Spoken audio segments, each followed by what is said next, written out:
This homeless man who created Domino's with his last $15. Wow. Absolutely amazing. 10 out of 10 story. Wow. W intro, W segue, we're watching a homeless man created Domino. This tastes like some homeless pizza.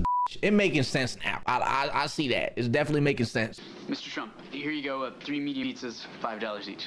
Tell you what, I'll counter that offer with an even better one. Here's the deal. You give me those 3 pizzas, only I'll give you just $5 a piece. Sure. Okay. Still got it, Donald. Still got it. The Domino's we know and love today has become a billion-dollar empire. But before it joined the ranks of McDonald's and KFC, it was an unwanted pizza store. That changed when the founder went from being homeless to the genius behind delivering for free. Whoa. The unwanted child. In 1937, That's Tom some was hairy born on ass baby arms, bro. What the fuck? And calling Domino's unwanted is crazy. I think Domino's is probably top. I think it's number 1, bro. Because what you got? You got Papa John's, Domino's, Pizza Hut. I think that's it, right? It's ass. What the fuck? No. It's mid. Local is better. Yeah, no shit. We're talking fast food pizza here, brother. Like, what are we talking about? All pizza places are good. People would just be complaining. I wouldn't say all now. Hold on. Let's take a step back, Phoenix motherfucker. We gonna act like Pizza Hut's good? Pizza Hut's like my guilty pleasure. Okay, I'm not gonna lie to you. But that motherfucker, they be charging like $30 for a medium pan pizza. Talking about mad sauce, hella grease, no cheese. Like, what the fuck am I eating? Oh yeah, price wise, you right. Dude, that's what I'm saying. Like, what are we talking about here? I like Pizza Hut. I bet you do. You big and nasty. You big sloppy. You big and sloppy. You dirty. Pizza Hut is crazy, bro. You guys should try Dion's Pizza. It's hella good. Who the fuck is Dion? Domino's is cheesy bread fire, chat. 10 out of 10. St. Patrick's Day in Ann Arbor. When Tom was just 4 years old, his father passed away on Christmas Eve. Without their father, Tom's mother could no longer afford to raise her own kids. She placed both Tom and his brother Jim into a foster home. On the first day at his new home, Tom got into a fight. He longed day after day for his mother to return. Nearly 7 years later, Tom's mother had become a nurse and was able to provide for her 2 sons. She moved the family back to Traverse City where Tom started school. At Tom's new Catholic... Why are you laughing? I'm laughing because he's saying it weird, bro. You're getting canceled. I don't give a fuck. It'll be like the 20th time. I'll cancel myself, bro. I'll say the most craziest shit on Twitter right now. Like, I don't give a fuck. What are you talking about? School, he met Father Russell Pacino. He was aware of Tom's family situation and gave Tom odd jobs to do around the school and church for 35 cents an hour. I'm a little worried about this priest. I'm not gonna lie to you, okay? This is a red flag. Is he okay? After the 7th grade, Tom moved schools. He was still keen on working and decided to look for an opportunity by walking up and down the main street of his town. Someone said child labor goes hard in my chat. Dude, are you... Motherfucker be extorting his fucking siblings. You want a cookie? Clean my room. Like, what's up with you? He later found a job selling newspapers and a summer job picking cherries. The work was hard and tedious. He remembers thinking that the business would be more efficient if they made a machine to shake down the trees and catch the cherries in a tarp. It was the first instance where he started thinking like an entrepreneur. To make more money, Tom would go fishing and then sell his catches door to door while thinking of other ideas. As his carefree and entrepreneurial spirit grew, his relationship with his mother withered. They constantly argued until his mother decided to put him and his brother back into foster care. Tom moved from one farm to another and ended up getting a job at a bowling alley. He worked from 6:30 until midnight, 5 days a week.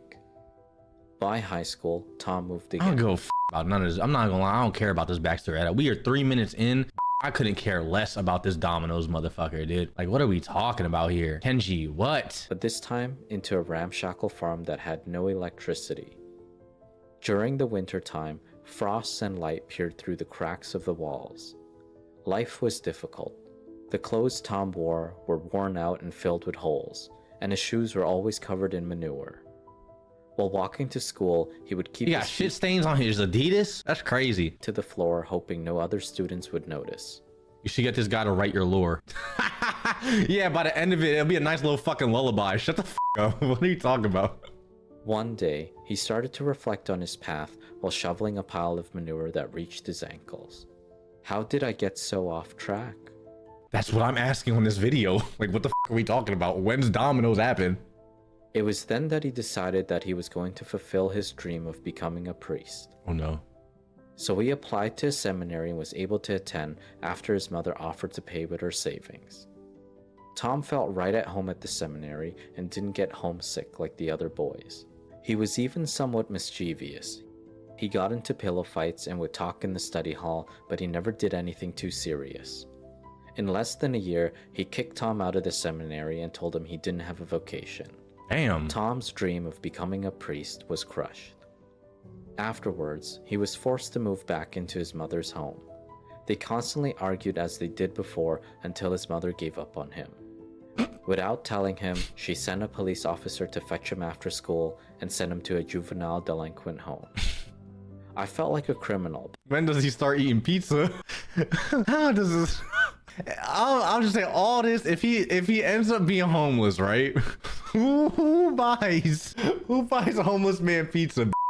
Like, I would never go to downtown LA and then just see a little fucking homeless man cook. How did he even make the pizza? What is going on right now? But had done nothing wrong. Embarrassed, Holy. Tom would walk a different route from school to home so that his classmates would never know. Fortunately, when his aunt and uncle found out, they petitioned the courts to have him live with them instead. Okay, W aunt, uncle. The first big mistake. Having a kid? By then, Tom didn't care about graduating high school until he saw his aunt making preparations for his graduation. Not wanting to disappoint her, he asked his teacher if there was anything he could do to graduate. She gave in to his pleas and allowed him to graduate last in his class. In his yearbook he wrote, "The harder I try to be good, the worse I get, but I may do something sensational yet." Yeah, like his story can't. I don't believe this shit at all. I'm skipping ahead. I don't care. I don't believe millionaire fucking stories. Okay, these motherfuckers want humble beginnings so bad. I refuse to believe this. Like shit, if I become a billionaire, say Ronald McDonald ass motherfucker just comes out of nowhere and just says he all this shit happened to him. I'm not believing nothing. But he dropped out again. He was so busy working that he had no time to study. At 23 years old, he was a two-time dropout driving a beat-up car. He felt like any dreams he had for the future was falling apart. That's when his younger brother Jim came to his rescue. He heard that a small store was on the market for a cheap price. Ooh. It was called Domino's in Ypsilanti near Eastern Michigan University. Oh, it's happening. He asked Tom if he wanted to buy the store with him. They could split shifts so that Tom would have enough time to study. Tom only had $77 in his bank account, so he took out a $500 loan and bought the store with Jim. See, this is what I'm talking about, bro. When was this? Like fucking 1900s, motherfucker? 1800s? Like, what the fuck are we talking about? They bought a store with $500, like 1940. And I can't even buy a house, bro. This is some bullshit. Fuck, dude. America's so fucked, honestly. 1800s, clown. What the fuck was the 1800s? Bitch, you think I know history? I cheated every fucking test. Pulled a fucking textbook out, motherfucker. Broke. True. Oop. Real. So real. Slip. Oh, I couldn't buy anything. Bitch, I'll be worried. Fuck a pizza store. I'll be worried about... Yeah. Never mind, not a good play. I'm cool with inflation. Fuck it. I can't buy a house. Sure, whatever. Fuck it. Modern day. Honestly, what are we talking about here? They signed the agreement. Jim got cold feet. He was scared to leave the security of his job as a mailman. 6 months later, he gave in to his fears. After Tom took his first night off, Jim realized that running the store was too much work and quit. So Tom had no choice but to take over instead of returning to college. At first, he was disappointed. He decided that if he was going to be in the pizza business, it would have to be the best in the country.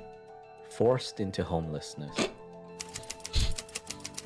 You just don't stop with him, bro. Tom was thinking big, but his business was far from growing. In fact, the store was losing money every single week. When he ran out of money, he had no choice but to live off stale popcorn that he found in a cupboard for a week. He couldn't afford to eat his own pizza unless it was burned. Eventually, Yo, couldn't be me. I'll burn every pizza bit. Oops, I burnt it. If I have a gourmet meal, he motherfucker. became homeless too. He couldn't pay for his rent and slept in the store. His luck seemed to be getting worse with each passing day.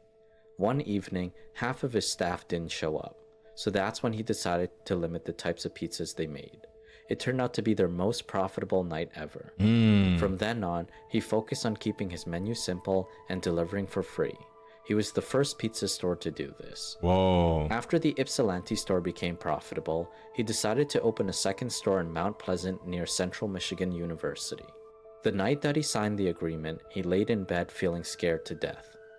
Why am I taking a risk on a second store when the first one is doing so well? Tom realized it too late to go back on his commitment. Not only was the agreement signed, but he had also purchased the equipment. Fortunately, it turned out to be a risk well worth taking. That location, along with the first, became the busiest pizza stores in the country. They sold thousands of pizzas each week. Damn. Most of its business came from students living on campus and customers wanting delivery. Challenging the industry standard. Chat, I'm not gonna lie to you, bro. We might have to go into pizza business, bitch. Anyone try to make pizzas? Kenji's or something, I don't know. We could top it with like bananas and some, please. Roach. I got roaches. Papa's Pizzeria era. Yes, sir. All you need is a mustache. What the fuck? Why I need a mustache for? Kenji's Pizzeria. Kenji's. Are we getting paid? It's labor over here. It's free labor. Be a part of it. After just a few years, Tom slowly built his empire, much like he envisioned when he was training in the Marines. When he opened his third store, the former owner called. Tom wasn't allowed to use their name anymore since their customers were getting confused. So he settled on Domino's after one of his drivers told him he was known as that guy from Domino's. This was the least of his problems. The more pizza he delivered, the more issues he'd encountered. It was hard to keep a balance of the ingredients staying moist and the crust crispy. So Tom asked a manufacturer to develop a box made of corrugated paper with holes since it could strengthen insulation and retain heat longer. They were reluctant to make it, but Tom kept pushing. American technology is putting space satellites in orbit these days, and you're telling me you can't punch a clean hole in a piece of cardboard? Tom's idea ended up being extremely cheap and mass-producible. It inspired him to come up with more ideas that became the industry standard. Bro, he's a including soldier heated boy of pouches. fucking pizzerias. He just made the pizza box, bro. He made like the first ever insulated pizza box. Conveyor ovens, dough trays, and commissaries. A billion-dollar empire. Whoa. Where the money come? In the late 60s, Tom attended a franchise seminar at Boston College. There he met Ray Kroc from McDonald's and Josh Brown from KFC. Both men were responsible for turning what was once a small restaurant into a major franchise. Like, that's the American dream right there, bro. We can't do that anymore. Can we do that? Chat, can you open up a store and go viral like that? No, let me think. Hold on.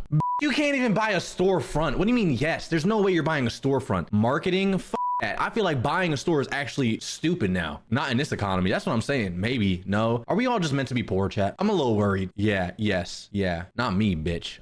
Fuck that. Y'all meant to be poor, I guess. I'm gonna go me a Oprah or something. She gonna love me. She gonna have my kids. And if she don't love me, I'm gonna murder her puppy or something. You gonna love me then. You ain't leaving me. I got your dog hostage. Sorry. Kai told me it's the best way to make someone love you. They inspired Tom to continue to deliver as he focused on franchising. Nobody thought you could make money on delivery. Most places delivered just to get some volume before they could afford to cut out the service. But I thought I could do it. It was Chat, you got a dog? You got a puppy? Yeah, you gonna love me. Yeah, you gonna love me. I know you got a pet. then that he set the ambitious goal of opening a new store a week. By 1969, he nearly met that goal. 32 Domino Yo, Creature, stores this opened, fucking but almost all YouTube of them video failed, sucks. and Tom found himself $1.5 million in debt. To avoid bankruptcy, he relinquished control of the company to a bank. They brought in a so-called expert who made things even worse by raising prices and cutting back on quality. Within a I don't give a fuck, bro. Like, yo, Creature, send me a video like this again. I'm flying to Florida and we're fighting, bitch, with fisticuff. This shit was tragic. This was. Thank you for watching. Like, comment, subscribe. I'm not watching anymore. Fuck Domino's. I like Pizza Hut.